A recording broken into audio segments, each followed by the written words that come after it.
Hi అండి, welcome to our channel Telugu కథల ప్రపంచం. ఇవాళ మెదడు లేని గాడిద అనే ఒక చిన్న కథను వినేద్దామండి. అనగనగా ఓ అడవిలో పెద్ద పులి, దానికి సహాయకురాలిగా తోడేలు ఉండేది. పెద్ద పులి వేటాడి తినగా మిగిలిన మాంసాన్ని తింటూ తోడేలు బతికేది. ఒకసారి సింహంతో పోరులో పెద్ద పులికి బాగా గాయాలయ్యాయి. దాంతో వేటకు వెళ్లలేకపోయింది. తన దగ్గరికే ఏదైనా జంతువును తీసుకురమ్మని తోడేలును పురమాయించింది సింహం. కాస్త ముందుకు వెళ్ళాక తోడేలుకు ఓ గాడిద కనిపించింది.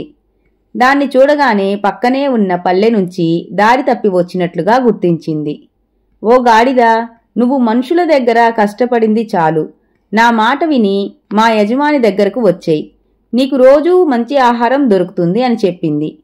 ఆ మాటలు విని గాడిద తోడేలుతో పాటు పెద్ద పులి గుహలోకి వెళ్ళింది. వెంటనే పెద్ద పులి దాని మీద దాడి చేయబోయింది. కాని గాడిద తప్పించుకొని గుహ బయటకు వచ్చింది. గుహలో చీకటిగా ఉండటం వలన అది పెద్ద పులిని గుర్తించలేకపోయింది. తోడేలు మళ్లీ గాడిద దగ్గరకు వచ్చింది.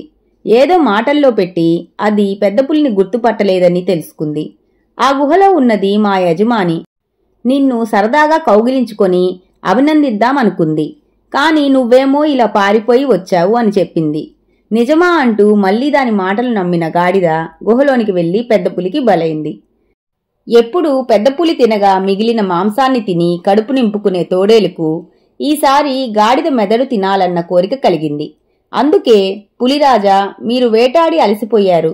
అలా వెళ్లి మడుగులో స్నానం చేసి వచ్చి దీన్ని తినండి అంది. పెద్ద పులి వచ్చేలోపు తోడేలు గాడిద మెదడును తినేసింది.